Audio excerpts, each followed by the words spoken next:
Buenas tardes, bienvenidos a otro ciclo de conferencias de la Cátedra Sarmientina. En esta oportunidad se disertará sobre la aventura de los inicios de la astronomía argentina. Recordamos, para los que se encuentren conectados virtualmente, de dar su asistencia, por favor. Sarmiento, pionero de la astronomía argentina.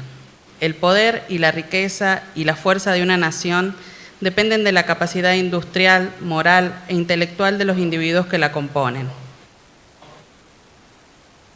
Domingo Faustino Sarmiento actuó en una época en que era creencia generalizada considerar que las innovaciones en la ciencia y la técnica impulsaban por sí solas el progreso social, intelectual, material y moral de la sociedad. Sarmiento estaba convencido de la utilidad de la ciencia y la tecnología para el mejoramiento económico-social de las naciones. Afirmaba que la ciencia moderna tenía un lugar estratégico en el desarrollo de nuestro país y debía fomentársela desde el Estado.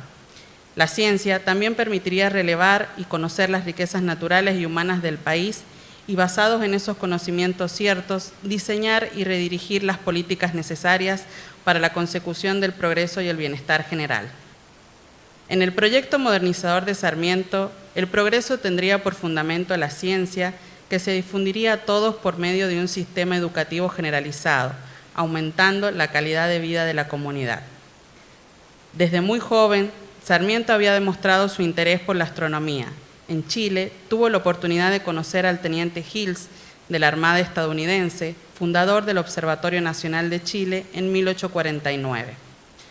En sus viajes por Europa, África y Estados Unidos, conoció en Boston al gran pedagogo Horace Mann y a su esposa Mary, y por su intermedio se vinculó con lo más selecto de la intelectualidad de Nueva Inglaterra. En 1865, en un nuevo viaje, volvió a los Estados Unidos como embajador extraordinario y ministro plenipotenciario de la República Argentina. Allí conoció al renombrado astrónomo Benjamin Gould y al científico millonario Lewis Rutherford, ambos pioneros en utilizar la fotografía en los estudios astronómicos.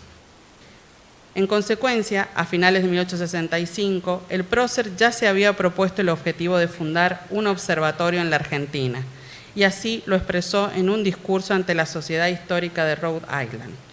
Cuando Sarmiento asume como presidente de la Nación, el observatorio fue una realidad.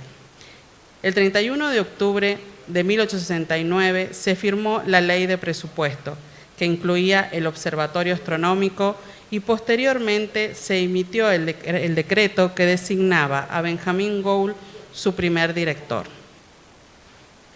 Por razones astronómicas, prácticas y políticas, se eligió la ciudad de Córdoba como sede de la nueva instalación. Gould, desde los Estados Unidos, se ocupaba de contratar el personal especializado, adquirir el instrumental en Alemania y del diseño del edificio, el cual llegó desarmado desde Boston. El Observatorio Astronómico se inauguró el 24 de octubre de 1871. En la ocasión hablaron el obispo Ramírez de Arellana, Benjamin Gould, el ministro Avellaneda y el presidente, quien entre otros conceptos expresó: es anticipado o superfluo, se dice, un observatorio en pueblos nacientes y con un erario o exhausto o recargado, y bien yo digo que debemos renunciar al rango de nación o el título de pueblo civilizado si no tomamos parte en el progreso y en el movimiento de las ciencias. Las primeras publicaciones con los resultados de las observaciones e investigaciones fueron Uranometría Argentina, que mereció la medalla de oro de la Sociedad Real de Astronomía, Catálogo de Zonas, Catálogo General Argentino, Fotografías Cordobesas. Los estudios científicos que se desarrollaban en el observatorio sirvieron como base para iniciar los estudios de meteorología en el país. Así, en 1872 se creó la Oficina Meteorológica Nacional, que funcionó anexa al observatorio hasta 1884. La fundación del Observatorio Astronómico de Córdoba fue producto de una política científica planificada y no solo ayudó a la transformación de la República, sino también el desarrollo de la ciencia mundial con la utilización de tecnologías innovadoras que asombraron a los centros intelectuales de la época. Hacia 1885, Sarmiento, orgulloso, pudo decir: recién ahora y como movidos por el impulso dado desde el Observatorio de Córdoba, Se habla en Europa de adoptar y generalizar el mismo procedimiento aplicado con brillo 12 años entre nosotros. Desde que se emite la idea que el movimiento es la ley universal, aún en las estrellas, se comprende de cuánta magnitud pudo ser los resultados de la fotografía celeste. En homenaje al prócer, por su contribución al desarrollo de la astronomía en la Argentina, el asteroide número 1920 lleva el nombre de Domingo Faustino Sarmiento. A continuación, y para presentar al disertante de hoy, al ingeniero Santiago Paolo Antonio, hará uso de la palabra la coordinadora de la cátedra, la señora Marta Lisandrel.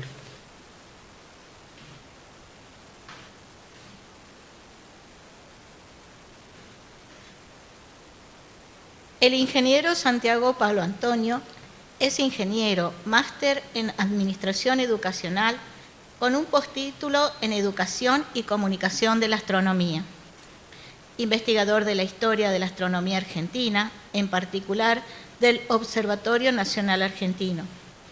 Colaborador del Museo Astronómico del Observatorio e integrante del Grupo de Investigación en Enseñanza, Difusión e Historia de la Astronomía del Observatorio Astronómico de Córdoba. Ex profesor de Física y Óptica, organizador y docente de cursos y talleres sobre la enseñanza de las ciencias naturales, astronomía y la historia de las ciencias. Premio Internacional Herbert Pollok 2005 por la investigación de la historia del Observatorio Nacional Argentino. Autor de artículos científicos de divulgación y de educación, publicados a nivel nacional e internacional, así como de los libros Córdoba Estelar, Historia del Observatorio Nacional Argentino, Uranometría Argentina 2001, La historia de vida de don Robert Winter, Infinito Maravillas del Cielo Austral y el Manual de Uso del Espectrógrafo Multifunción para la Estación Astrofísica de Bosque Alegre, realizado gracias a la beca otorgada por la Asociación Argentina de Astronomía. Es coorganizador de las jornadas de Epistemología e Historia de la Astronomía y de diversos congresos, reuniones y exposiciones relacionadas con educación y astronomía. Es coeditor de las actas del Workshop de Difusión en Enseñanza de la Astronomía.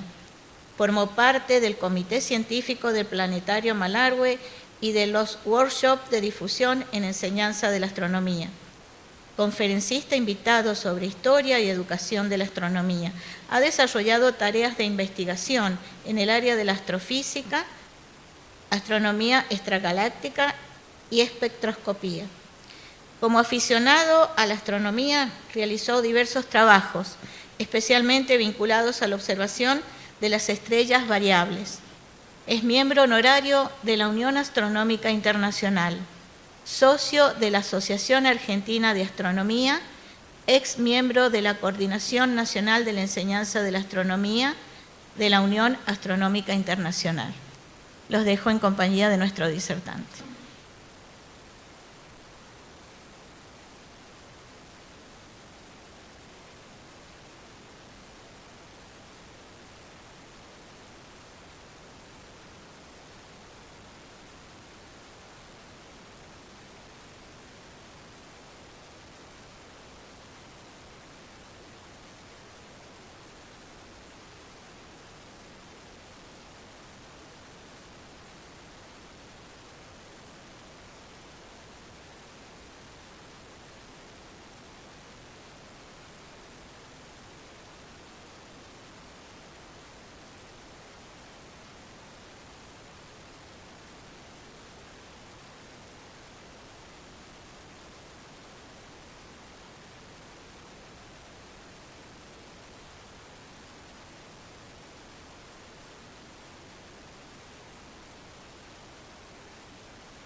se crea el Observatorio Nacional Argentino en la ciudad de Córdoba,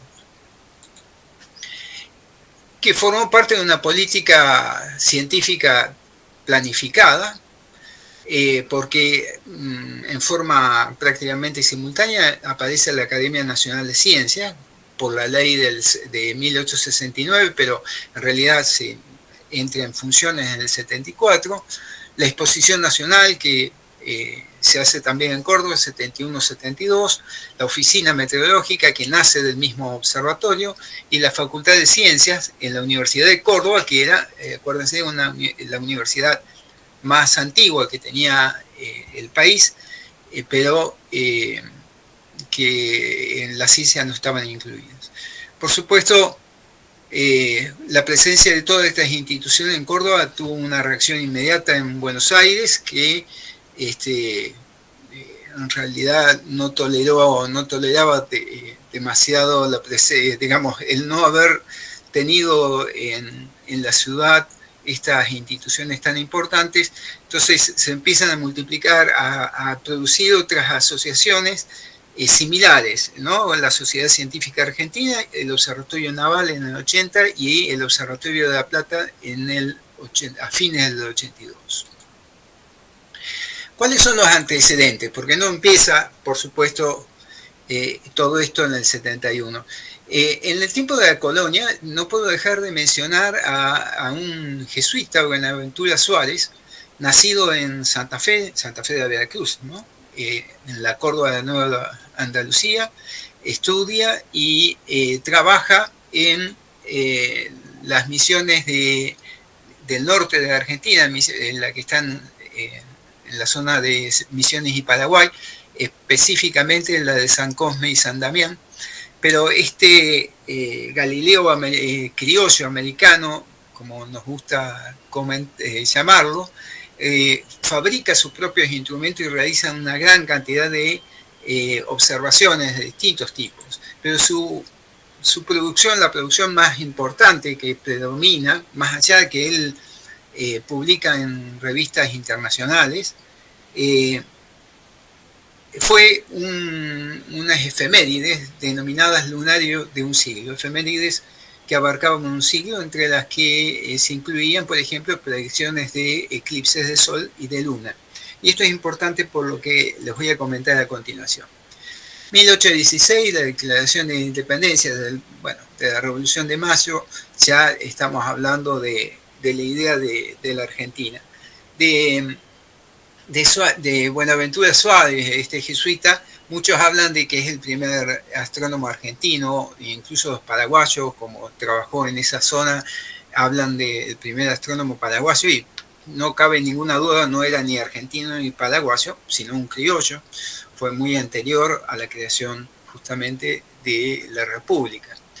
Pero en el 16 mismo ya había gente dedicada a la astronomía. Estos aficionados de que hablo yo, estos amateurs, en el sentido únicamente de que no se mantienen con la actividad astronómica, pero no por eso dejan de realizar observaciones de mucha importancia. Y lo interesante de esto es que el primer registro que hemos encontrado de actividad astronómica en Buenos Aires, porque hay una publicación relacionada, fue de un eclipse de luna ocurrido justo un mes antes de la declaración de la independencia, y que estos aficionados, que eran nada más ni nada menos que Vicente López y Plan, el creador del himno nacional y también presidente de la Unión de las Provincias, y el patriota,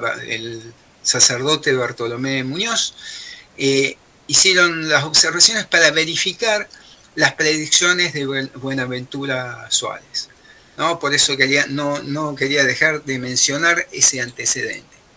En el 21 se crea la Universidad de Buenos Aires, ¿no? Esta es la segunda universidad del país y se crea por era una universidad más moderna en el sentido de que incluía la enseñanza de la ciencia, entre ellas la física y la astronomía, y para eso es contratado un piamontés, Ottavino Mossotti, lo que hoy es de Novara, lo que hoy es Italia. En ese momento todavía no existía Italia, para ser justamente de profesor y crear un observatorio en Buenos Aires. Cuando llegan el 27, en realidad ya Rivadavia había tenido que dejar la presidencia por una serie de escándalos y estaba como presidente Vicente López y Plane, que lo recibió, por supuesto, con los brazos abiertos. Y de esa manera Mossotti se transforma en el primer astrónomo profesional que actuó en la Argentina. Realizó varias observaciones, no solo astronómicas, sino meteorológicas. En la época había una cierta mezcla de estas dos actividades. Se establece en el convento de Santo Domingo, histórico, y realiza observaciones con instrumentos pequeños como ese telescopio, pero no, ese telescopio es simplemente para mostrar, no es el telescopio que utilizó Mossotti, ¿no? Pero a la par, Mossotti trabaja durante solo 5 años y el observatorio pretendido no se crea. Mossotti a los 5 años retorna a Europa y de esa manera queda trunca esa propuesta. Sin embargo, por supuesto, aficionados siguieron existiendo, estuvieron muchos inmigrantes. Incluso en el año 1830 se descubre el primer cometa. El primer cometa, el primer descubrimiento astronómico lo hacen aficionados y no astrónomos profesionales. Vicente López sigue trabajando en su afición hasta muchos años, porque participa en el descubrimiento de otro cometa en 1844, lo cual muestra que hubo una gran actividad astronómica aún previa al observatorio. Quiero empezar a relatar ahora cómo se crea el Observatorio Astronómico Nacional con esta parte del discurso, cuando en 1885 el primer director del observatorio, Benjamin Gould, retorna a Estados Unidos, ya vamos a ver por qué. Le responde, hay una serie de discursos y le responde a Sarmiento los halagos que le había hecho, pero quiero destacar dos cuestiones. Uno, que destaca de que era su ambición venir a realizar los estudios del cielo austral. Esto muestra, deja bien en claro cuál era el objetivo que tenía este primer director de viajar a la Argentina y crear este observatorio, ¿no? Por pedido de Sarmiento. Y menciona a una tal señora Mann, que vamos a ver que tiene una gran importancia en relación a la creación del observatorio. Bueno, ¿cómo fue el inicio? Todo lo que vimos anteriormente estuvo en parte en la época en que estaba Juan Manuel de Rosas en el gobierno, y en 1840 empieza el exilio de Sarmiento a Chile, donde hace mucha propaganda en contra de Rosas, lo cual le produce muchos problemas al gobierno de Chile. De hecho, Rosas, específicamente el gobierno argentino, pide de que de alguna manera lo callen a Sarmiento desde Chile. Es por eso que un amigo de Sarmiento, el ministro Montt, se le ocurre de alguna manera enviar a Sarmiento a Europa y al norte de África a hacer estudios en relación a los sistemas educativos y otras cuestiones. Sarmiento recorre dándose algunos gustos. Acá esta foto dibujo, de Sarmiento montado en un dromedario, realmente es impresionante. Pero se entera justamente de que también en el Nuevo Mundo, en Estados Unidos, hay un un profesor, Horace Mann, con ideas sobre educación mucho más modernas y las cuales comparte. Sin embargo, Horace Mann no tiene tanta importancia en la creación del observatorio como lo tiene su esposa, ¿no? Mary Peabody de Mann, que con el tiempo, luego del fallecimiento de Horace Mann, termina siendo un personaje muy importante para la creación del Observatorio de Córdoba. Cuando regresa a Chile, Sarmiento se encuentra con Gillis, que fue un militar norteamericano que estaba al frente de una expedición astronómica que se instala en Santiago de Chile, en el Cerro Santa Lucía, que hoy día está en el centro de la ciudad, y entre el 49 y el 51 del siglo XIX realiza una serie de observaciones, principalmente destinado a determinar la distancia entre la Tierra y el Sol, y establece una cierta, no sé si amistad, pero por lo menos contacto con Sarmiento, y de alguna manera aparentemente Sarmiento se entera de la importancia de la astronomía, al menos en parte, de boca de Gillis. Van a ver que de alguna manera termina siendo también este encuentro importante para la creación del observatorio.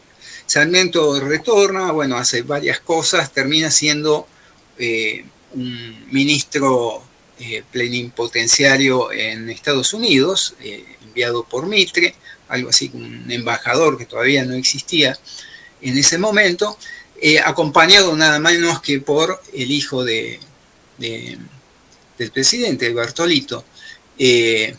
Bueno, aquí claramente se distingue a Sarmiento y la comitiva, que se desplaza a Estados Unidos y en vez de establecerse en Washington, que era lo lógico, se establece en Nueva York. Las razones que indican en general es que estaba más cerca de los centros culturales de Estados Unidos, principalmente de Boston. De una manera u otra, él está en Nueva York y en Nueva York termina conociendo al que sería el primer director del observatorio, el astrónomo Benjamin Gould. El punto es cómo se dio este contacto. El contacto se dio en una reunión que se organizó en la Universidad de Harvard, donde fueron las grandes personalidades de la cultura y la ciencia de Estados Unidos, ¿no? Escritores, poetas, científicos, y también estaba justamente Benjamin Gould. ¿Quién organizó esta reunión? La viuda de Mann, ¿no? Mary Mann. Ella la organizó justamente probablemente por pedido del mismo Sarmiento, para entrar en contacto con toda esta gente, pero Gould se entera de la disposición de alguna manera de Sarmiento en cuanto a la ciencia y a la astronomía, sus pensamientos en relación a este aspecto de la ciencia. Entonces le pide expresamente a Mann que, de alguna manera lo invite a esta reunión y entre en contacto, le permita entrar en contacto con Sarmiento. Y así fue, y la charla giró en torno a un amigo conocido común, que era justamente Gillis, que Sarmiento había conocido en Chile, y Gould en realidad lo conocía porque él fue el encargado de realizar los cálculos de reducción de las observaciones que había hecho Gillis en Chile, de modo que lo conocía. En ese momento ya había fallecido Gillis. Así que de este modo finalmente se conocen Gould y Sarmiento. Gould había estado organizando una expedición al sur. Él quería hacer algo similar de lo que había hecho Gillis, pero con otros objetivos, pero no pudo hacerlo por una cuestión económica, no consiguió financiación. Entonces, de alguna manera pretendía conseguir lograr esa exposición, esa excursión con el apoyo del gobierno argentino. Por eso le envía una carta que seguramente fue de alguna manera consensuada en ese momento, donde le pregunta de la posibilidad de que el gobierno argentino apoye una expedición. ¿Cómo había sido la expedición de Gillis en Chile? Él pide autorización al gobierno de Chile, se instala en Santiago de Chile, compra los instrumentos, realiza todas las observaciones y antes de irse le vende los instrumentos al gobierno chileno para que creen un observatorio. Y de esa manera nace el primer observatorio de estas latitudes en Santiago de Chile, pero que en realidad nace por una cuestión de que había que pagar los instrumentos utilizados por esta expedición extranjera. Entonces, al pedido que hace Gould, Sarmiento termina cambiándolo, le hace una propuesta como una contrapropuesta, donde le dice, sí, vamos a dar el apoyo para realizar estos estudios en la Argentina, pero la condición es crear un observatorio y también formar astrónomos nativos. O sea, cambia de una expedición que era privada y extranjera a algo público y nacional, ¿no? Entonces, en realidad, la idea del observatorio, fue el punto inicial de comienzo. La pregunta del millón es, ¿por qué tan rápido acepta Sarmiento a este astrónomo? Era un astrónomo que ya era muy reconocido, por lo menos en Estados Unidos. Él había estudiado en Harvard, pero en realidad su formación como astrónomo la tuvo en Alemania. Pero además conocía a grandes astrónomos como Airy, inglés, al famoso Arago, francés que no solo era astrónomo, sino también político y tenía mucha influencia en las cuestiones de la ciencia. Fue alumno del famoso astrónomo alemán Argelander. De hecho, todo lo que se hizo en el observatorio en las primeras décadas es una continuación de lo que hizo Argelander en el hemisferio norte, ¿no? Ya vamos a ver por qué. Y finalmente, era conocido del archi famoso naturalista Humboldt. Y es que Humboldt le permite realizar el doctorado, le permite el contacto para que Gould reciba el doctorado en astronomía, va a ser el primer doctorado estadounidense, con el famosísimo Gauss. De modo que realmente Gould había estado, sus maestros eran los más reconocidos astrónomos y científicos de la época. Pero había otras cuestiones. Había participado como director fundador de un observatorio privado, Observatorio Dudley, en la ciudad de Albany, cerca de Boston, con lo cual tenía experiencia en relación a lo que iba a hacer, lo que tenía que hacer en Córdoba, que era crear un observatorio. Además, era muy reconocido, como dije, en Estados Unidos. Cuando se forma la Academia Nacional de Ciencias en Estados Unidos, él es uno de los 50 científicos invitados para formar parte de la academia. Acá es un cuadro bastante singular, porque está el presidente norteamericano y está Gould, pero como viejo, digamos, ¿no? Él era muchísimo más joven en ese momento. Es representativo. Pero había otra cuestión que seguro que Sarmiento no pasó desapercibido. Gould se había casado en 1861 con Mary Quincy Adams, que pertenecía a una familia que era sumamente poderosa en lo económico y sobre todo en la parte política. De hecho, tenía en su ascendencia, dos presidentes norteamericanos. El hermano era alcalde de Boston, el padre había sido también alcalde de Boston, incluso el abuelo había sido presidente de la Universidad de Harvard, donde estudió Gould, y en el mismo periodo, que seguramente ahí es donde conoce a esta mujer que era muy, muy instruida, y establece también una relación con Sarmiento. Otro aspecto que hace de que lo elija rápidamente a Gould es que este era masón, al igual que Sarmiento. De hecho, él se presenta en la Argentina como miembro, como miembro supremo con el grado más alto, y años más tarde, en el 77, funda funda en Córdoba la Cruz del Sur, de modo que digamos, realmente este fue un aspecto importante en la relación entre Gould y Sarmiento. Tenían además una coincidencia desde el punto de vista ideológico muy grande, ¿no? Las charlas iniciales se ve que han dado un resultado muy, muy rápido de congeniar uno con otro.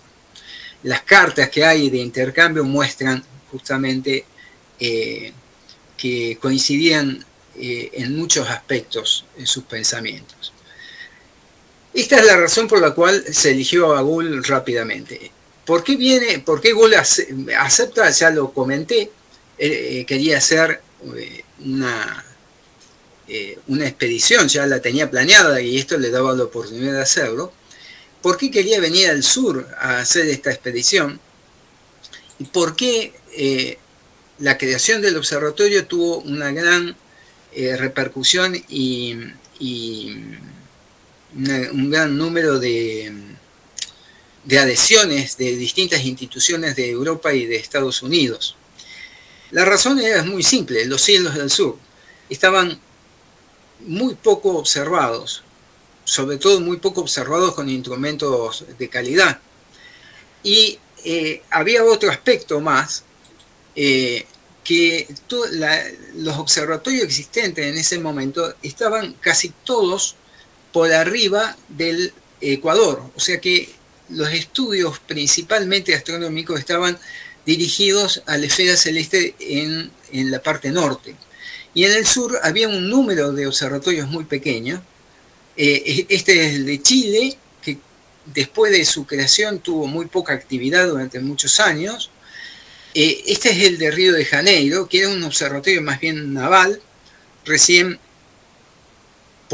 con posterioridad en los años 1880 aproximadamente comienza a realizar observaciones astronómicas del tipo que ya va a ser Córdoba, y este es el de Sudáfrica, del Cabo. Este observatorio sí tenía una cierta actividad, pero el resto tenían muy poca actividad. Así que fue muy bien recibido porque indudablemente el universo no terminaba en el Ecuador. Así que los estudios que se proponían realizar en el Observatorio de Córdoba eran muy esperados. ¿Por qué se elige Córdoba? Bueno, como siempre, las razones son de muy diversas. Hay razones de tipo astronómica, por ejemplo, el estar lejos de lo que es la zona húmeda, por eso no se coloca, no se piensa en Buenos Aires ni en ninguna de las, digamos, ciudades que están en torno a los ríos, al Paraná y el Uruguay.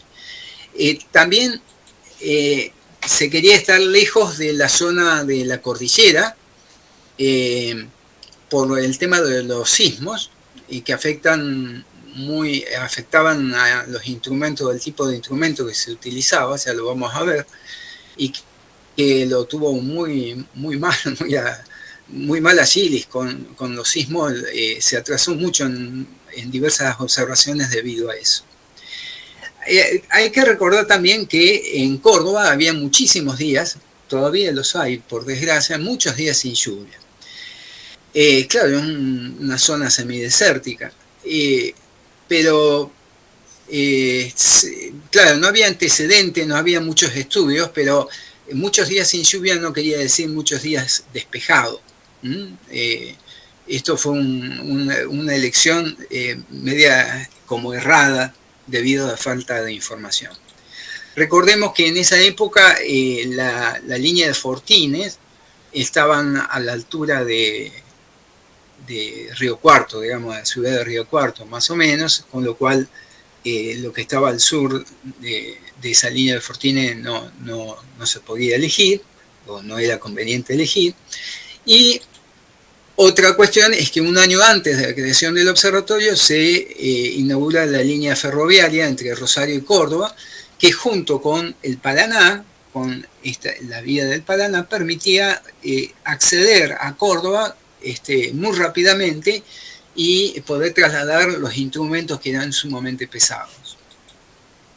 También, junto con el ferrocarril, aparece el telégrafo, una vía indispensable para conectarse, digamos, con el resto del mundo científico. Había otras razones. En Córdoba estaba la universidad más antigua, la cual de alguna manera Sarmiento quería modernizar, introduciéndole la enseñanza de las ciencias, y estaban los Vélez Sarsfield, que desde el punto de vista político eran un apoyo para Sarmiento. Por eso, medio como que no había otro lugar más que Córdoba. Además, de alguna manera, Sarmiento quería establecer en Córdoba un polo cultural separado del polo político que era Buenos Aires. Así que Córdoba fue elegida de entrada como punto para la inauguración del observatorio. En realidad, el pedido que hace Benjamín Gould en aquel momento, cuando conoce a Sarmiento, fue rechazado porque todavía estábamos en guerra con Paraguay, y en realidad el observatorio debió esperar a que Sarmiento sea presidente, ¿no? En 1868. Ahí, como bien lo anticiparon, aparece una ley que permite la contratación de Benjamín Gould y la creación del observatorio. Benjamín Gould finalmente llega a la Argentina en septiembre de 1870 con su familia. En realidad, Mary nace en la Argentina, nace posteriormente. Alice, que es la tercera hija, estaba enferma, así que queda momentáneamente con los abuelos y viene a la Argentina unos años después, y el resto acompañaba a su esposa y una nana, que era una Albina Fontaine, y una institutriz. Antes de llegar a la Argentina pasa con toda la familia, pasa por Europa, compra los instrumentos, principalmente en Alemania. En ese momento la astronomía y la ciencia en general estaba dominada por Alemania, de modo que los artesanos más importantes estaban ahí. Y de hecho muchos de los artesanos alemanes migran a Estados Unidos, y por eso en Estados Unidos también había una serie de lugares donde se podían conseguir instrumentos de alta calidad que también fueron comprados. Y se contratan los primeros empleados del observatorio. Estos 4 jóvenes, en la foto no son tan jóvenes porque son las que hemos conseguido en distintos momentos de la vida de estos personajes, que eran recién recibidos y eran ingenieros, a excepción de Rock, que, como su apellido indica, era un geólogo. De estos, el que se destaca es John, o Juan, como firmaba él, Tom. ¿Por qué? Porque se queda en la Argentina, a diferencia del resto, que al cabo de 2 o 3 años regresan a Estados Unidos, y se convierte en el segundo director. Tom viene aquí de joven, se hace astrónomo en la Argentina, es discípulo, digamos, de Gould, y por eso de algún modo puede considerarse en un país de inmigrantes como el primer astrónomo profesional argentino, ¿no? Más allá que no nació en el país. Como dije, Buenos Aires no le gustó nada que se cree el observatorio en Córdoba, consideraba que tenía que crearse en la ciudad de Buenos Aires. Por eso hubo mucha oposición y mucha resistencia, pero en Córdoba, como era esperable, los Vélez Sarsfield apoyaron la iniciativa y un diputado opositor, Santiago Cáceres, pero era un personaje bastante particular porque había estudiado ciencias naturales en Europa. Él entiende la importancia del observatorio y le da un apoyo muy grande. Incluso hay ahí relatos en donde las hijas de Santiago Cáceres jugaban con las de Gould, o sea, establecieron amistad. En cuanto a la iglesia, no hubo oposición, y lo menciono porque tenía mucho poder la iglesia y los que venían eran protestantes, con lo cual no era una cuestión menor. Y la universidad tampoco se opuso, aunque no tuvo una participación muy activa, a pesar de que supuestamente el observatorio iba a terminar formando parte de la universidad. Eso así fue, pero tardó muchos años en ocurrir eso. El 24 de octubre se inaugura el observatorio. Fíjense que aún no estaba terminado, faltaban varias cosas por terminar. Los instrumentos incluso no estaban colocados, pero bueno, estaba Sarmiento, estaba Nicolás Avellaneda, había que inaugurarlo, y así fue el 24 de octubre. Iba a inaugurarse el 22, pero llovió tanto que lo suspendieron y terminó fundándose el 24 de octubre.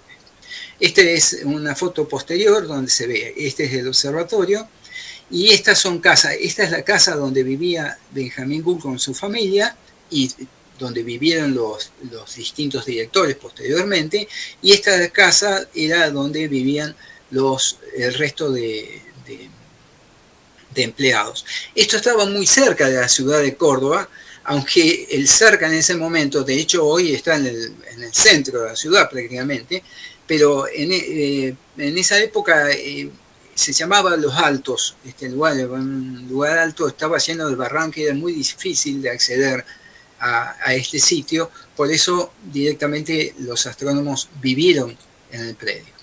Esto es Córdoba en 1875 aproximadamente, vista desde el observatorio.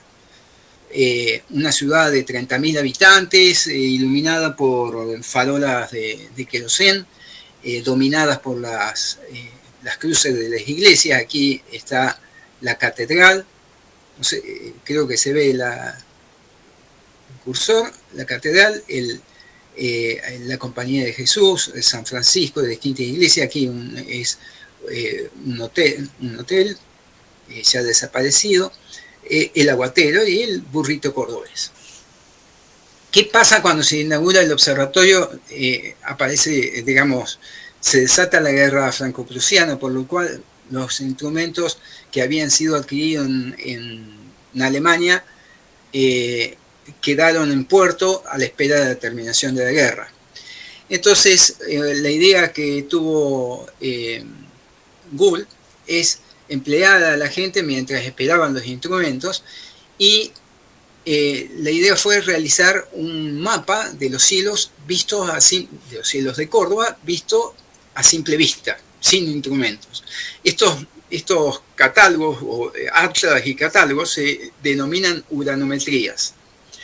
Esto es lo que había en la época, bellísimo desde el punto de vista artístico, digamos, pero realmente desde el punto de vista científico dejaban mucho que desear. Aquí hay otro.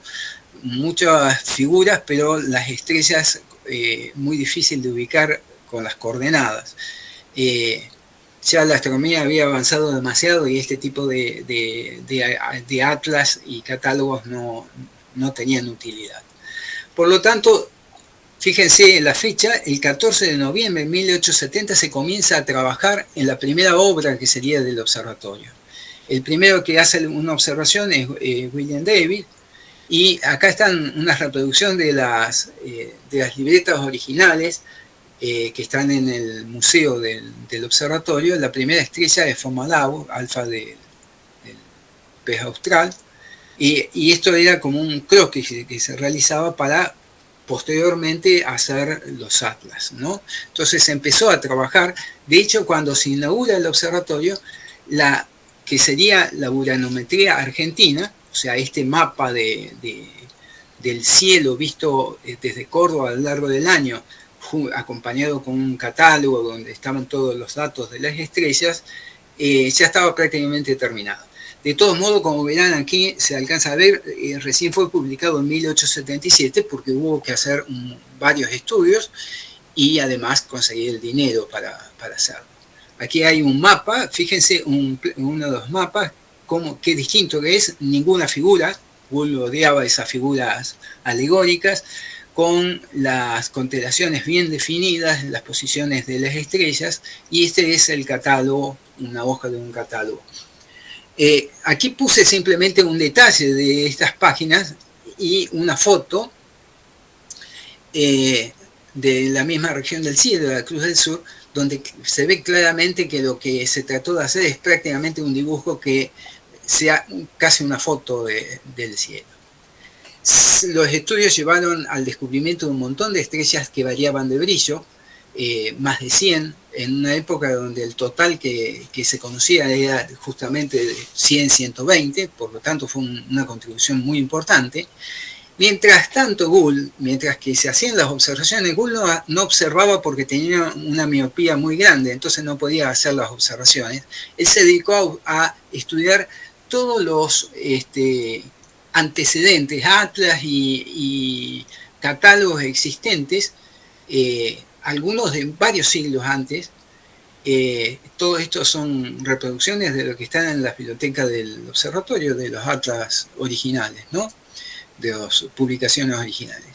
Y ese estudio lleva a varias cuestiones. Primero, lo que hace es una sistematización de los límites de las constelaciones y del nombre de las estrellas.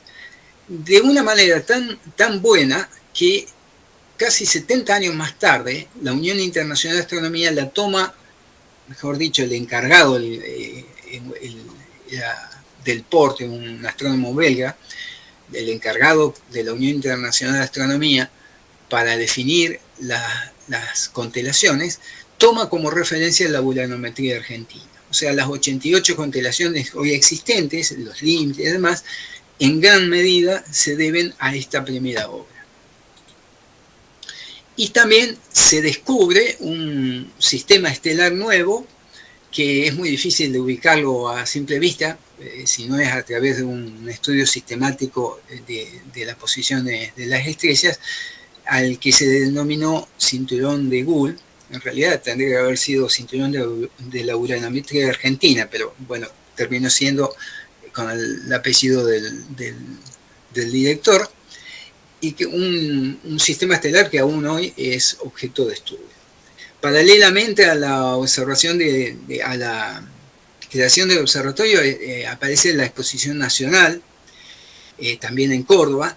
¿Y por qué lo menciono? Porque las provincias que traían sus producciones también trajeron con ellos los patrones de medida que utilizaban. O sea, en la época, por ejemplo, se utilizaba una medida española, la vara, para la longitud, que es más o menos unos 80 centímetros.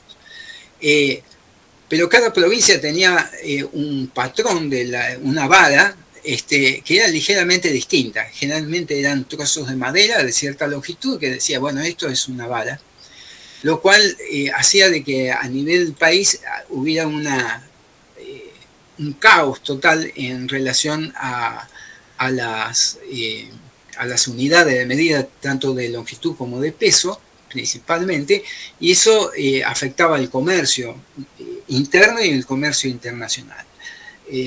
Aquí puse algunas referencias de incluso cómo hacían los comerciantes para engañar, utilizando distintas pesas, por ejemplo, cuando vendían o cuando compraban. Por eso, Sarmiento aprovecha la existencia de esta exposición y la existencia de estos patrones que habían llevado las provincias para que la depositaran en el observatorio, y le encarga a Benjamín Gould que realizara un estudio para tratar de unificar este sistema, unificar estas unidades. Gould tenía experiencia en el tema de unidades de medida. No le gustó mucho a Gould hacer este trabajo por una cuestión de que lo desviaba de sus objetivos principales, pero finalmente lo hace, y fue bastante simple porque él lo que dice es que había que eliminar todos los sistemas de unidades y elegir el ideado en Francia, el sistema métrico decimal, que finalmente es como ocurrió.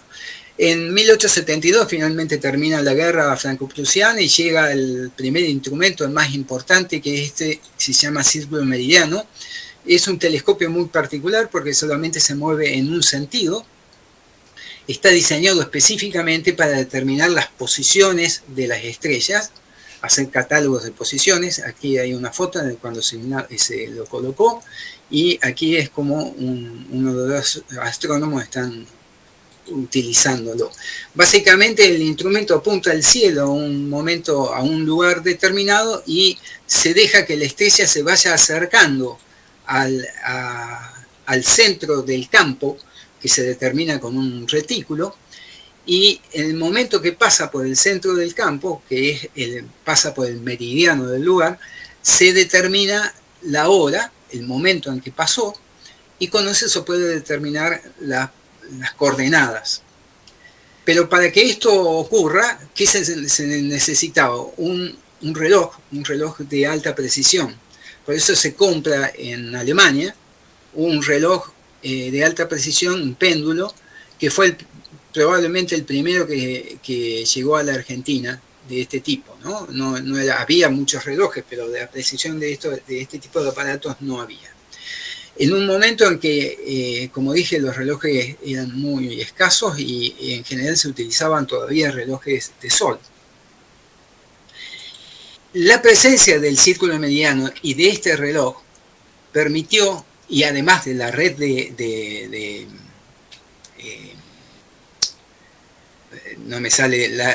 telégrafo, permitió que a partir de 1872 se empezara a emitir por el telégrafo una señal horaria para unificar la hora en todas las partes del territorio nacional. Con la presencia del telégrafo ocurrían cosas muy singulares. Por ejemplo, se recibía un telegrama desde Buenos Aires a las 9:40, pero que había sido emitido en Buenos Aires a las 10. O sea, uno dice, ¿cómo? Imposible, que retrocedió en el tiempo. Lo que sucede es que en cada ciudad había una hora distinta. Y esto permitió la unificación por primera vez de la hora en el país. Por eso a lo largo del tiempo miren la cantidad de relojes que se han comprado, y están todos expuestos en el museo. El meridiano de referencia de Argentina era el meridiano que pasaba por el de Córdoba, por el observatorio. Eso fue así hasta la aparición hasta que se adoptó el meridiano de Greenwich. Y con este telescopio, por supuesto, se hicieron muchísimas mediciones, más de 1 millón de mediciones, con los cuales se publicaron las primeras grandes catálogos en el observatorio, como el general argentino y el de zonas. El objetivo de estas observaciones era conocer el universo, digamos, cómo era el cosmos, el entorno cósmico. Digamos, esto fue, junto con muchas otras observaciones realizadas por otros observatorios, que nos enteramos que vivimos en una galaxia con forma de disco, con una parte concentrada de estrellas, con brazos, y que estamos ubicados más o menos en la periferia de este sistema. Ese era el objetivo de las mediciones, la parte astronómica. Pero junto con el el círculo mediano y los relojes y el telégrafo permitieron, además de emitir la hora a todo el territorio, empezar a realizar las primeras determinaciones de posiciones geográficas precisas de las ciudades más importantes del país. Eso posibilitó crear los primeros mapas precisos del territorio nacional. Incluso se participó en la adopción del meridiano de Greenwich, realizando un vínculo de posiciones geográficas entre Córdoba y Buenos Aires y Montevideo, y por el otro lado Valparaíso, para hacer un sistema completo para vincular el meridiano de Greenwich, el meridiano de Greenwich con el resto de las principales ciudades de América. En 1872, o sea, cuando llega Gould a la Argentina, se comenzaron a realizar observaciones astronómicas, pero también venían con algunos aparatos meteorológicos. Pero la idea era crear una institución aparte para la parte de meteorología. En la época estaban muy vinculadas la astronomía y la meteorología, pero pensando de una forma muy moderna para ese momento, Sarmiento pidió a Benjamín Gould que redactara un proyecto de ley para la creación de una oficina meteorológica independiente. De hecho, así fue, en el 72 se crea la oficina y Gould termina siendo director de la oficina ad honorem, y durante su gestión se organiza todos los distintos lugares de observación meteorológica, se compran los instrumentos, se publican observaciones, las primeras observaciones, y se publican también las instrucciones para realizar las observaciones, que en general eran realizadas por aficionados, por gente que no necesariamente tenía conocimiento de este tipo de cosas. Otra cosa que se hizo en el observatorio es la fotografía. En la época la fotografía recién comenzaba y fue posible hacerlo por un telescopio, el Gran Ecuatorial, que se llamaba, que fue comprado específicamente para utilizar un objetivo realizado por Rutherford, que era un neoyorquino aficionado, amigo de Gould, que fue el primero que pudo diseñar un objetivo específico para la fotografía. Esta lente concentraba la luz en la parte azul del espectro, al cual eran más sensibles las placas fotográficas. En cambio, los telescopios visuales concentran la luz en la parte amarilla, que es la parte en que el ojo es más sensible. Por eso las fotografías sacadas con los telescopios para observación visual no eran muy buenas, y este objetivo vino a cambiar las cosas. Y por suerte el observatorio pudo comprarlo, y de hecho es una de las piezas que tiene el museo más singulares, ¿no? Las ventajas de la fotografía eran bien claras. Primero, tenía la placa fotográfica, podía estudiarse en cualquier momento, ¿ya? Como tener el cielo en la mano. Y por el otro lado, la emulsión fotográfica tiene la propiedad de la acumulación de la luz. Entonces, en la medida que se la dejaba más tiempo, se podían observar estrellas más débiles, mucho más débiles de las que se podía observar con el telescopio a simple vista. Eran dos posibilidades, dos ventajas muy grandes de la fotografía. Aquí hay algunas fotos de la Luna sacadas en el observatorio.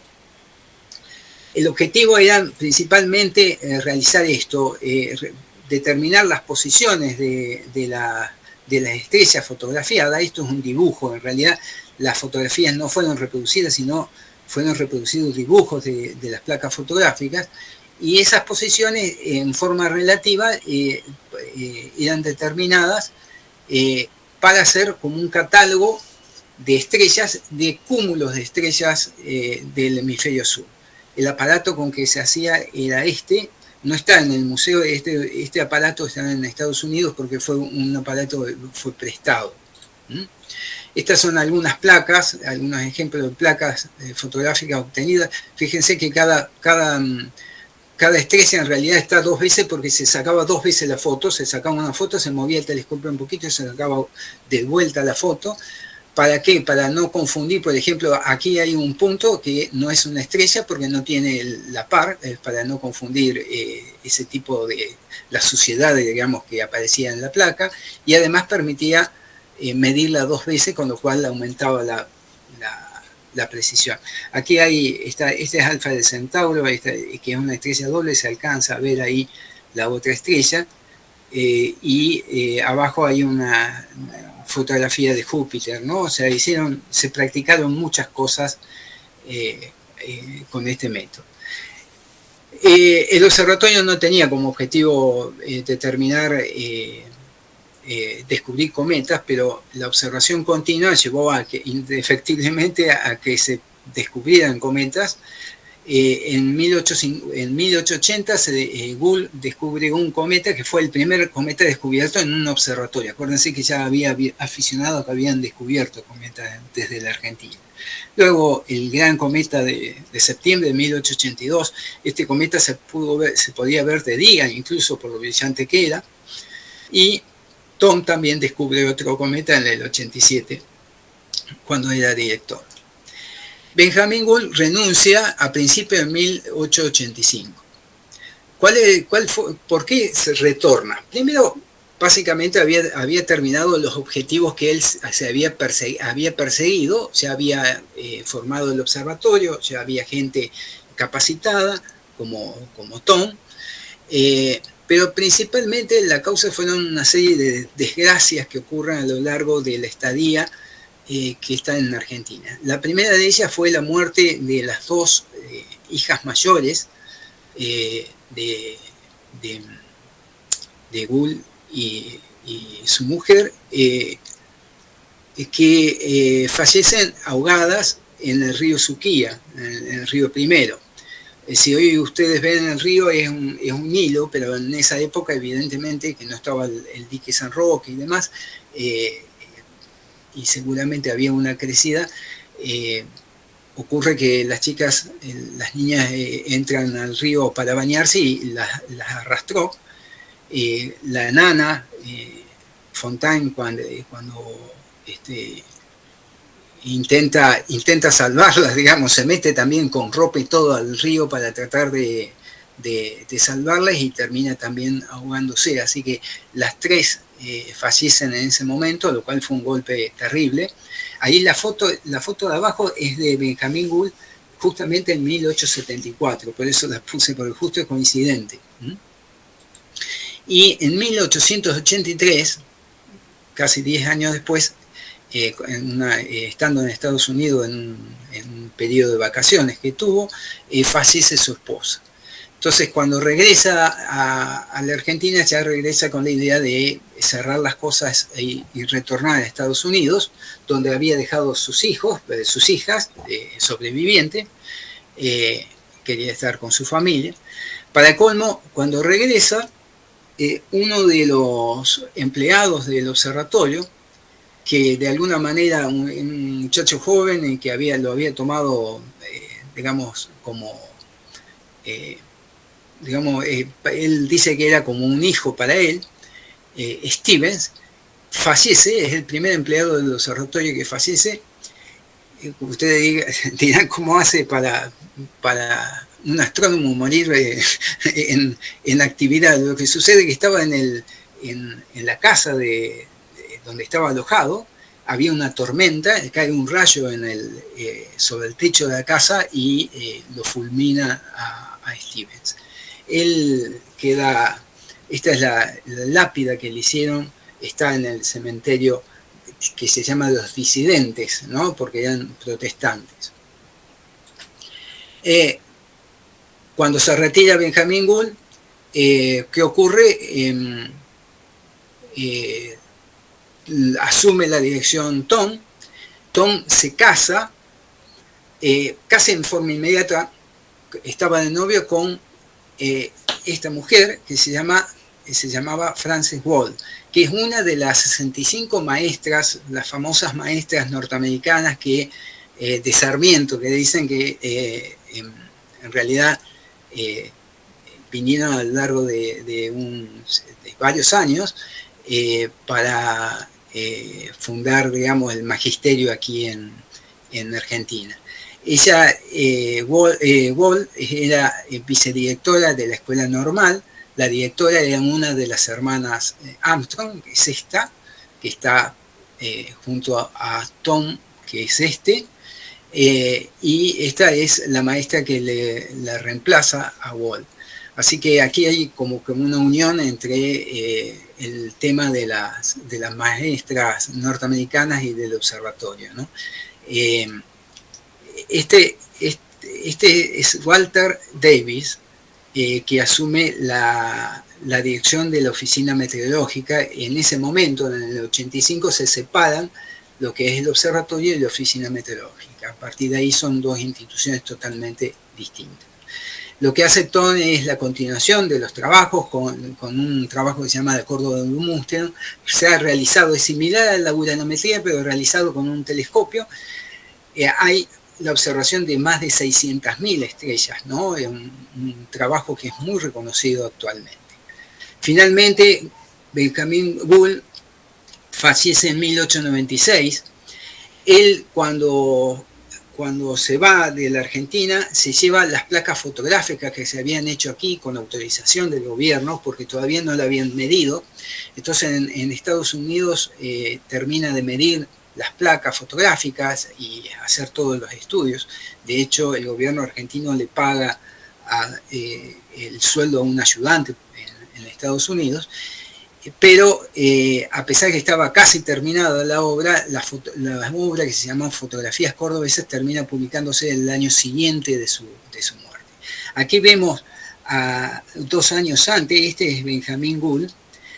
Fíjense que tiene como una renguera con la pierna derecha. Esto fue producto de un caballo que lo atropelló y quedó mal de una pierna, y aparentemente eso fue lo que finalmente le ocasionó la muerte, porque un 26 de noviembre, bajando una escalera, se resbala y bueno, se desnuca, se mata. Así termina la vida de este astrónomo que sumamente reconocido. Quiero terminar con esto. 2 cuestiones muy, muy importantes. Un dicho de Sarmiento, dice que crearon el observatorio por un acto deliberado. Eso lo distingue de lo que ocurrió en Chile y deja en claro de que esto de que en realidad el observatorio fue inicialmente como una expedición extranjera no fue así. De ningún modo fue una idea específica de crear un instituto de investigación, un instituto científico, en forma pensada y como parte de como dije, una política científica. Y un dicho de Avellaneda, esto lo dijo en la inauguración, es muy interesante, porque dice: la memoria de estas instalaciones se prolongará más allá de las generaciones presentes. Y eso realmente así fue, porque hoy el Observatorio Nacional Argentino es el observatorio astronómico de la Universidad Nacional de Córdoba y aún es reconocido a nivel mundial por lo que realiza. Para todos aquellos que quieran ampliar sobre este tema, ustedes pueden, en estas direcciones, pueden, por un lado, bajar el libro Córdoba Estelar, que es la historia del observatorio hasta más o menos 1940. En este blog hay varios trabajos realizados, y escaneando esto ustedes van a encontrar una cantidad de lecturas complementarias sobre el tema si tienen interés. Muchísimas gracias por la atención y quedo a disposición por si hay preguntas.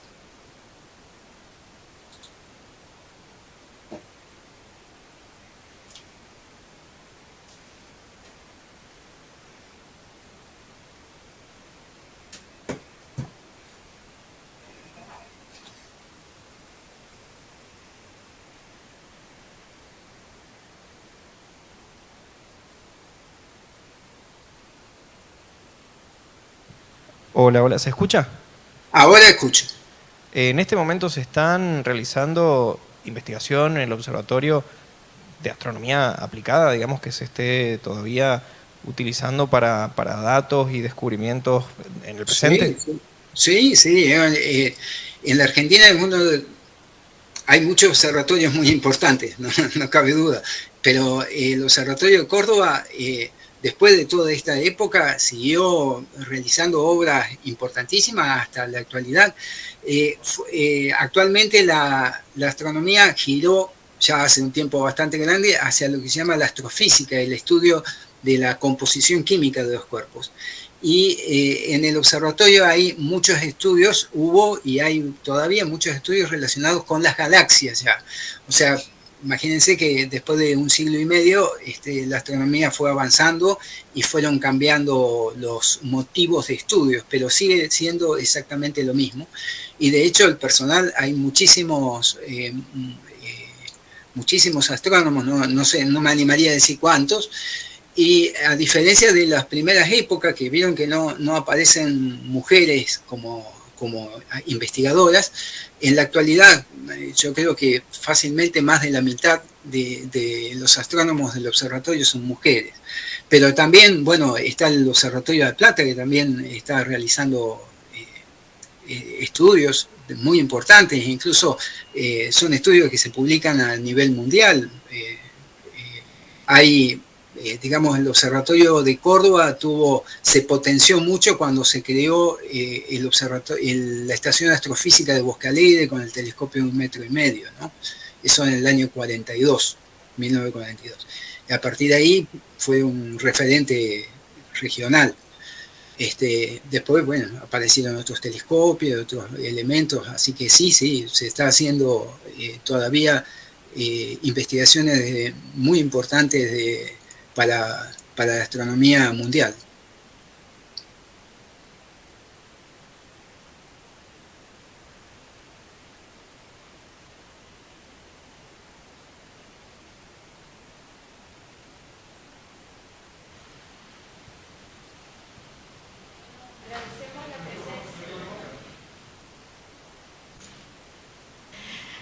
Agradecemos la presencia de todos ustedes, tanto acá en el museo como quienes se hayan conectado de manera virtual.